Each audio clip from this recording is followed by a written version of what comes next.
Welcome to another episode of the program, Security In and Out. I am Austin Peacemaker.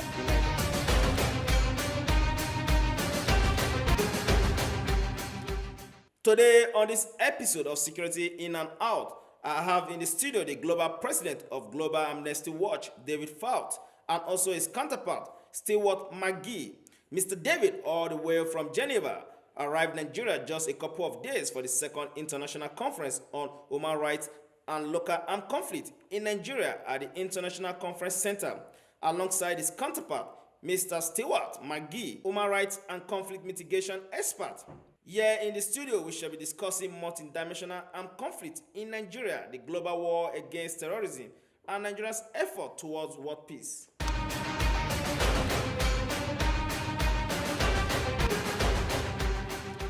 What is your general assessment on the Nigerians' war against terrorism? Well, it's a very complicated matter that you are, addressing parts of it, correctly and swiftly. Other parts, there are some elements missing, and modules could be added in order to increase, I think, the impact it would have on sustainable peace going forward. Okay. What is your take on Nigeria's government approach in countering armed conflict? It's been a very difficult approach, I think. You guys have faced an initial insurgency that the army has had to gear up to very, very rapidly. The Nigerian army has a long history on this continent of peacekeeping, of activities in support of security operations in the Delta, in other parts of Nigeria, and now along 2009 and beyond comes Boko Haram in the northeast, and it really puts us an incredible challenge on the army to deal with. Any army, anywhere in the world, has a really tough time turning and engaging with a kind of insurgency such as the one that you're seeing in northeast Nigeria.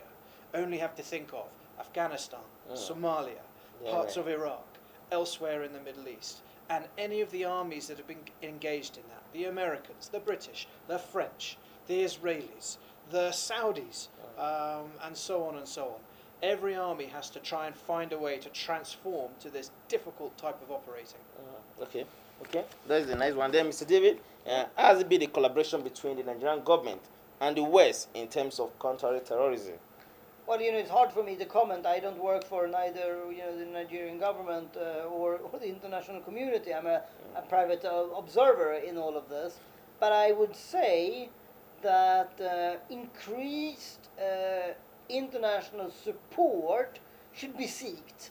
The area is economically extremely important. Stability is very, very important for growth. The four countries that are affected up in the Lake Chad region needs to continuously work together, seek support and assistance from the international community to enhance the efforts to dial back terrorism, crimes and criminality that is going on an industrial scale, and bring peace and stability to that region. Okay. If I can add to that, Austin, Okay. Yeah. I think one of the things that's going to be very interesting is that because the Nigerian army and the Nigerian people are at the forefront, on the front line currently of this war on terror and extremism, that they are going to be receiving a lot of attention, and they are going to be receiving offers of support. Okay. And those offers of support are important. Some of them come with conditions attached to them in the way that the Nigerian army must operate. Sometimes relating to law and order, which is fine because you have your own legal framework to work within that is internationally recognized. But sometimes operationally, militarily, you're going to be shown how to do things that sometimes are not very conducive to success in the Nigerian context. The best people, the people who know the best about how to operate in the Northeast, are not necessarily going to be foreign advisors, although they can help. The best people who know how to operate in those areas are the ones who are operating there right now. We just need to draw the lessons from them and make sure that everybody in theatre gets to learn from these disparate lessons from different parts of the Nigerian army's experience. And then you can add international support as you see fit. Okay. For example, what is your take on the issue that at a particular point in time, the Nigerian military wanted to get weapons from the United States of America, and they were denied the access to provide them with weapons? I mean, that happens it's quite a common thing. It can be quite difficult to purchase weapons on the open market anyway. Governments are always either trying to encourage their weapons manufacturers to sell abroad, or they're holding back, relating to sanctions and relating to other issues that often have a domestic political element as well. And so there are countries across the world who manufacture weapons that they would like to sell to governments, and then they have their own parliaments and their own domestic issues that might prevent them from doing that at a given time. It's also a reminder that there are other pressures on governments, such as the Nigerian government, before they can get access to the means of improving their combat power, their combat effectiveness. Okay.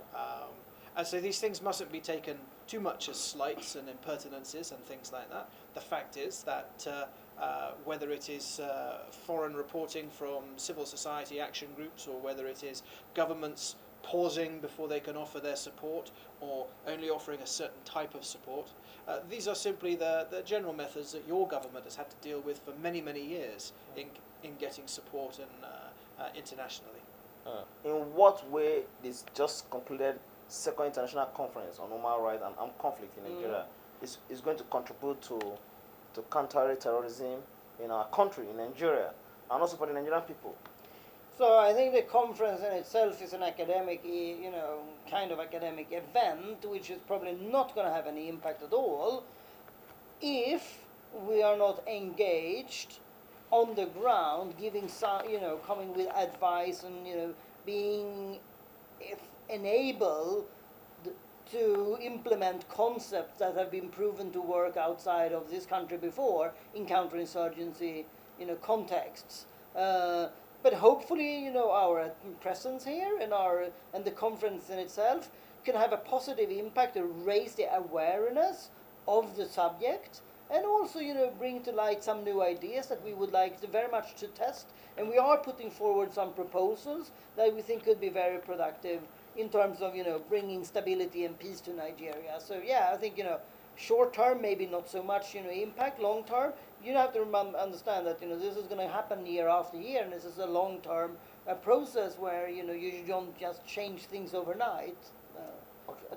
We have high ambitions to, or I have at least, to try and contribute, and Stuart also, to try and contribute to solutions that are pragmatic, and, forward-looking in order to resolve, some of the issues you're faced with. Not all problems, of course, but, Okay, so can we have one or two solutions that were I preferred think, from the conference? Yeah, well, I think maybe not just from the conference. This is, based on work that has been done before. I think it would be interesting to try isolated mediation efforts, for example, with, in separate, in very, well, obviously lots of mapping and thinking has to go into it, but, look at some specific areas and see if it's possible to kind of peel off, fractions or parts of Boko Haram and isolate them, get them engaged in, economic development, and with that, having them, to denounce, their membership in Boko Haram, and this way, disarm and pacify, neutralize Boko Haram as a larger, functioning organization. That's one thing that could be done. I mean, there is many things that can be done. Of course, we're not gonna, sit on TV and tell them exactly what we think is the best way to go forward to, get rid of these bad guys. That would be, not so smart. What is your thought, and what is your message to Nigerians? Nigeria is behind its army. I've seen that very clearly in the last few days. The guys up north, as David said, are fighting in terrible circumstances, and they're fighting a battle that they consider to be for national survival, for the survival of Nigeria. It's going to be very hard. Getting reports internationally about their behaviour puts them in the same bracket, as David said, as a number of other countries and international organisations as well, such as the UN, who have not got away from being accused of poor behaviour themselves. It is also a sign that you're still kind of in the in kind of phase one, if you like, of this fight, where it is really a fight. But the solution is beyond the fight.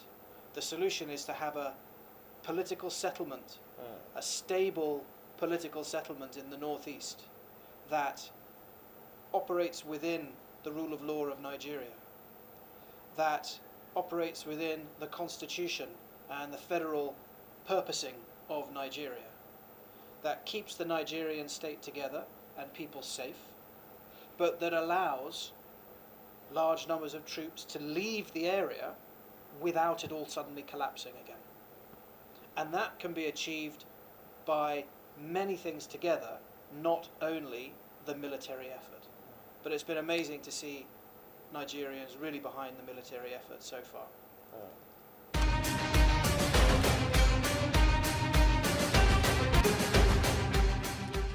That is how we call it a wrap on this episode of the program Security In and Out. I am Austin Peacemaker. Do stay out of trouble. Safety, they say, is first and always. A speech is not free speech.